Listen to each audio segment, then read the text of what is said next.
This is Culture, Communication, and Brand Moments with Shelby Jo Long, the show that takes you around the world to share interviews with some of the most successful and relevant people on the planet, hear their stories, and get the most important business lessons they have learned on their road to success, and get exclusive advice on how to implement their success into your life and business. Culture, Communication, and Brand Moments is brought to you by the Strategic Advisor Board and your host, Shelby Jo Long. Hi, everyone. Welcome to the podcast. I'm Shelby Jo Long, CEO of Rogue Publishing Partners, and I'm joined here today by my fellow directors in Rogue Publishing Partners. I'll introduce them when we get into the discussion today, but we felt it was a really good time to reflect upon our year. And I think nothing is more appropriate than reflecting upon the best book or the best books that we've read this year, since we're starting to wrap up 2022, which is insane that 2022 is wrapping up. But here we go. I'm not going to lie. I think my favorite book this year is this one, the one that I published. Shameless plug about I See Your Genius. And everybody here was involved with that. But that was a fun book to write, fun book to begin promoting, and also a fun book to be a part of my business. But the favorite book that I read this year, I actually just read it recently for a book club, and it really stood out to me because it spoke to everything that is in my background. For everybody knows, I'm a communication professor, a college debate coach, and I've been that for 17 years. And I really like discussion of issues, and I like the back and forth. I like debating things and discovering all sides of things. And this book really fed that side of my soul, and I really enjoyed it. It's called I Never Thought of It That Way by Monica Guzman. And I listened to it on audiobook, and she just is a great storyteller and talks about her experience having very different political views than her parents, where she grew up in Seattle. And just really an interesting it really gets into like the basics of communication theory, is that we could talk over here about a lot of the things, but the people over here don't necessarily hear it.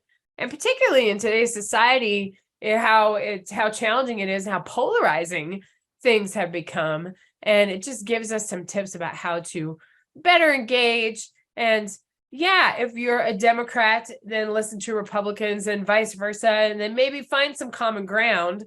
And that's the way that we can move forward.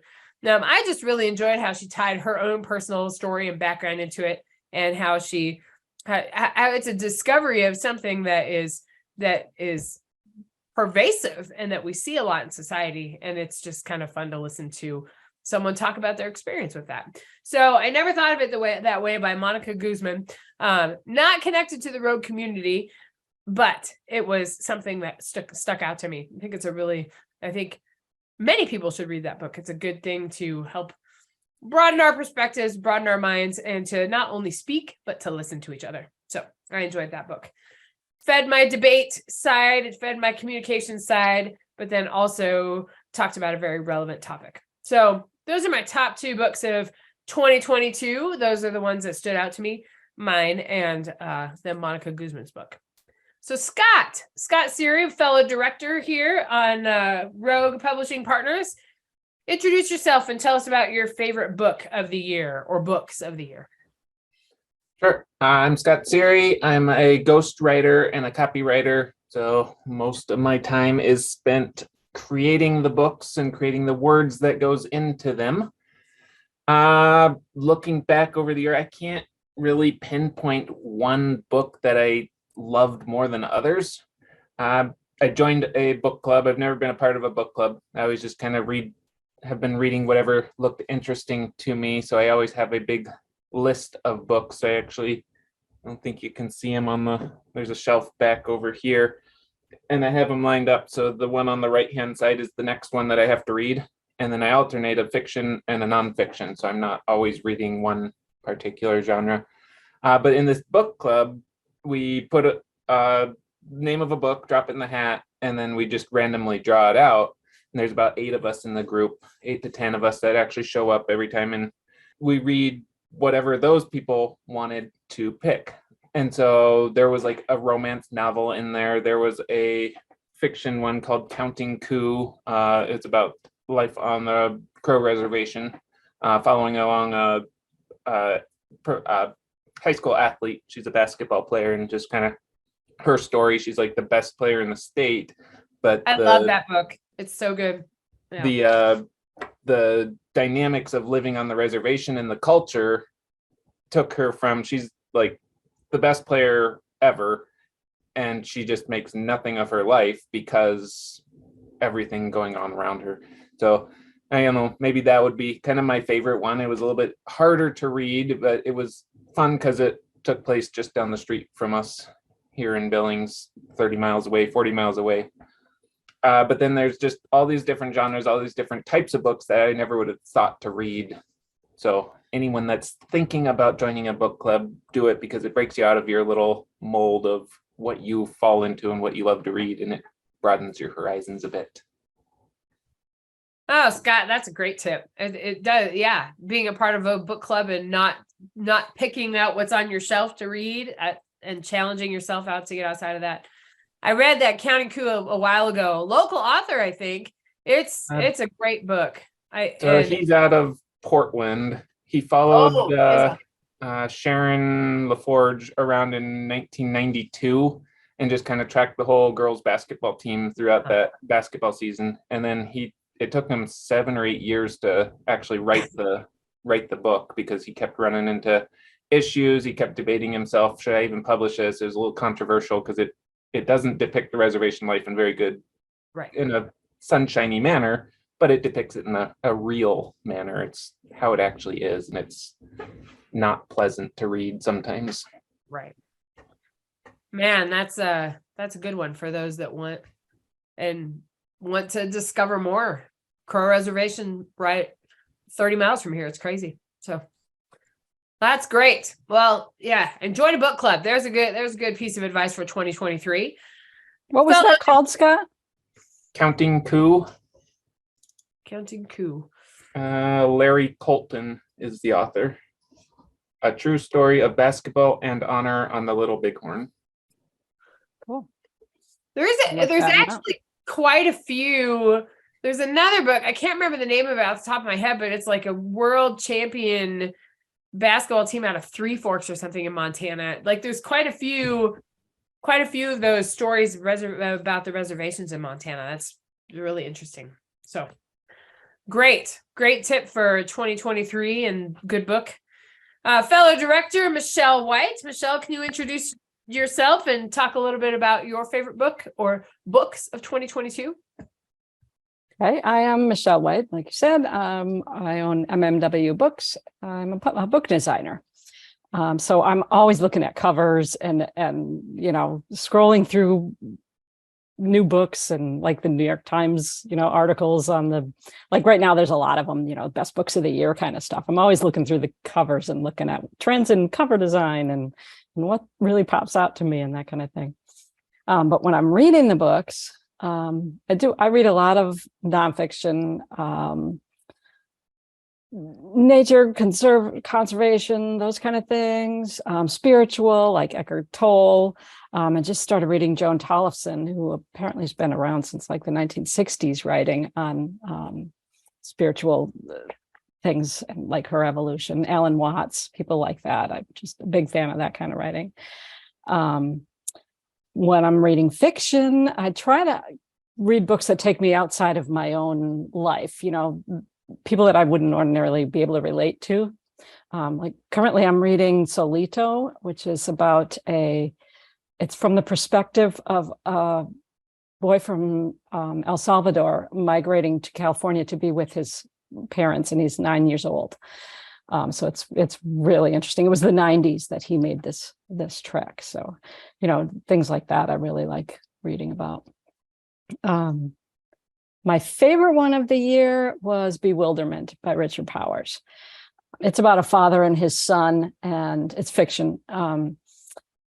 The son is experiencing problems in school. He's like super intelligent, and he's really concerned about endangered species, and he paints pictures of them, and he tries to do a protest. He stands on the courthouse steps and trying to protest, I don't know, something to do with endangered species. I forget what it was, and gets in trouble for it and all this.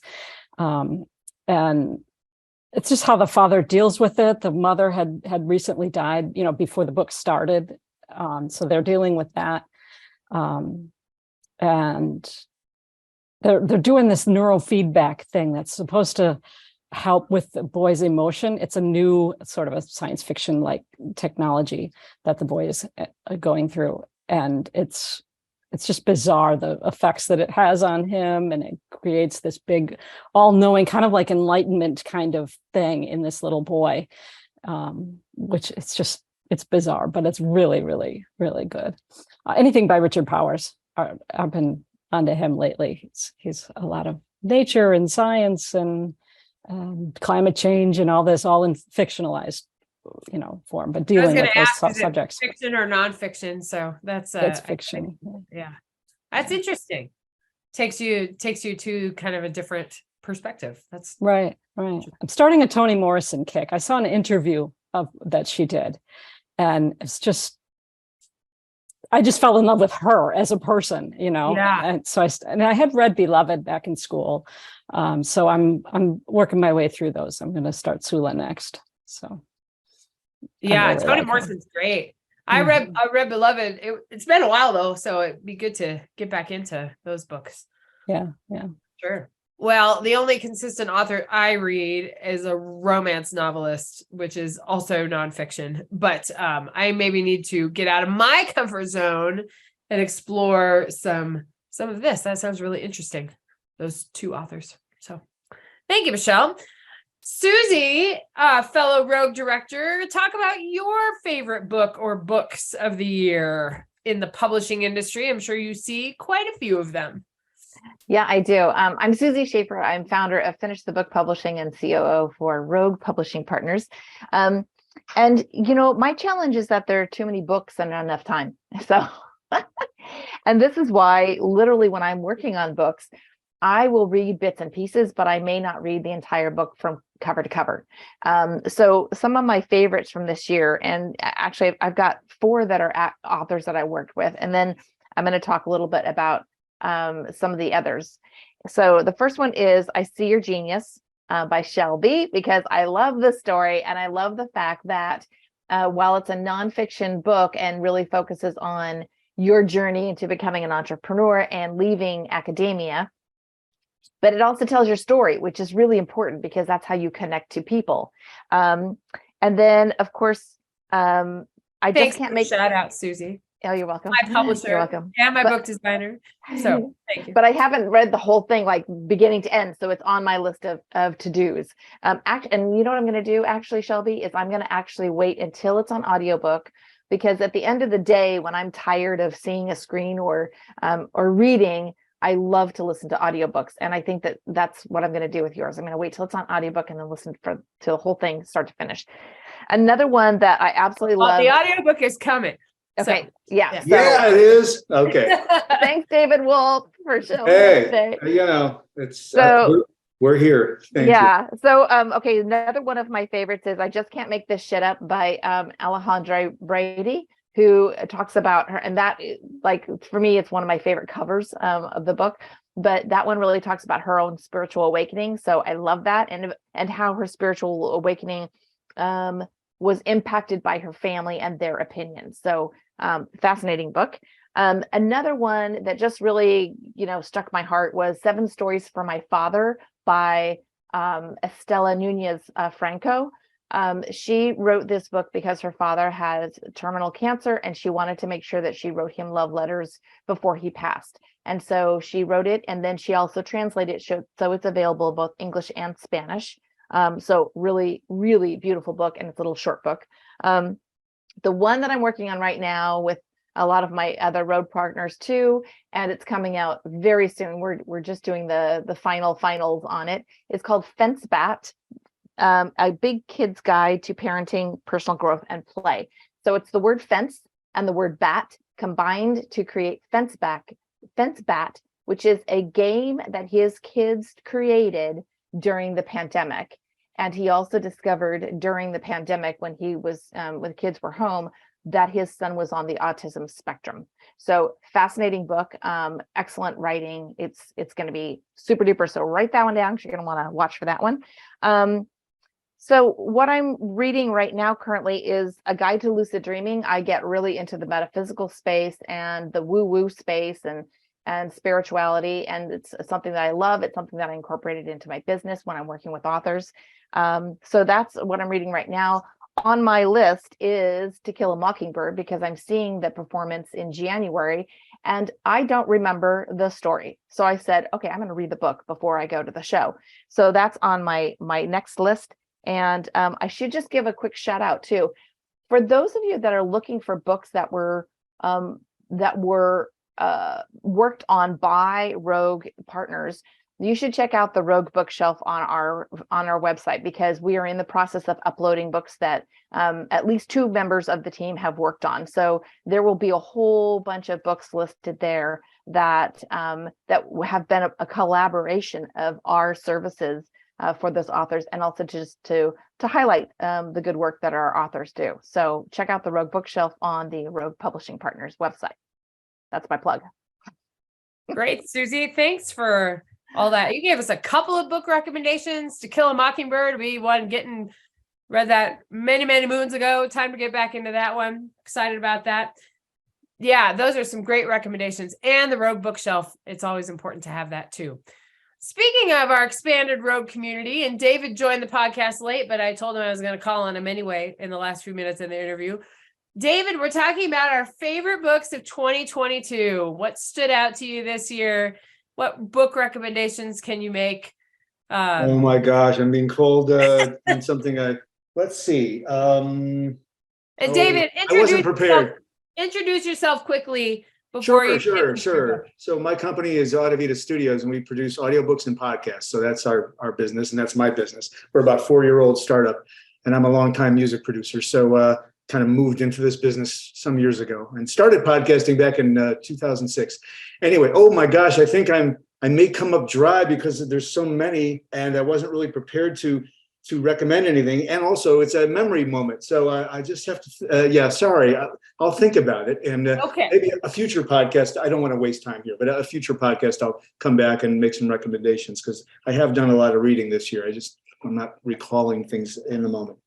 Done a lot of reading and probably recorded a lot of them too. So Indeed. I'm looking forward to recording my audiobook here with you in the next month or so. So it's going to be great. Hey, Shelby, can I make one more comment too? Please.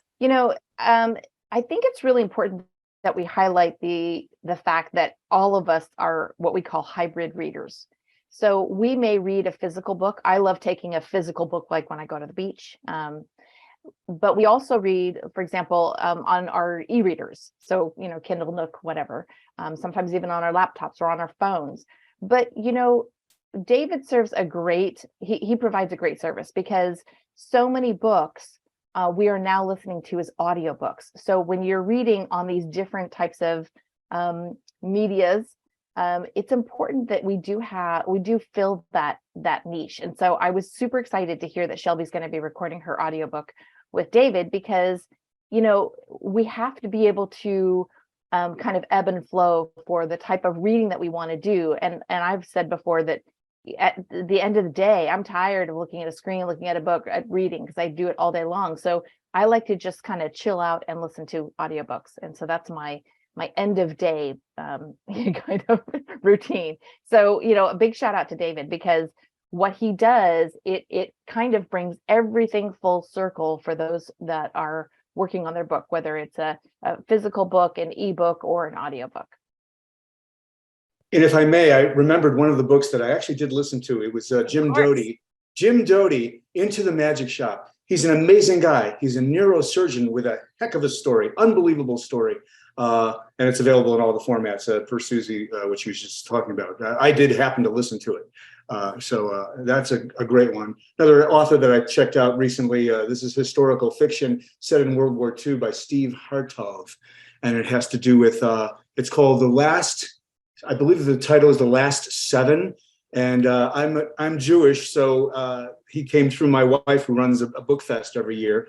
And he wrote a book about these folks that folks. These are men that survived the Holocaust and then went back into Germany to basically get revenge as part of a mission, a British mission. So amazing author, and anybody who does historical fiction, I don't know how you do that. It's so amazing. Anyway, that's my two. I wanted to pay back and bring some of value to this podcast since you did a shout out. Thank you. Well, thank you for that. Always great to know that we provide every service that you need in Rogue Publishing Partners, whether it's recording your book, getting your book designed, getting it published, or even ghostwritten, and whatever you want to do with it as far as your brand strategy afterwards. So this was a great conversation today. Good way to wrap up 2022. Always good I have a new list of books that I need to read or listen to over the break, and I'm looking forward to the next time. So we'll talk to you next time when the Rogue Publishing Partners give you some insight into the publishing industry. See you next time. Thanks for listening to Culture, Communication, and Brand Moments with your host, Shelby Jo Long. Please leave your feedback and visit strategicadvisorboard.com to get the latest and greatest business advisement on the planet. Follow us on social media for updates, and we will see you on the next episode.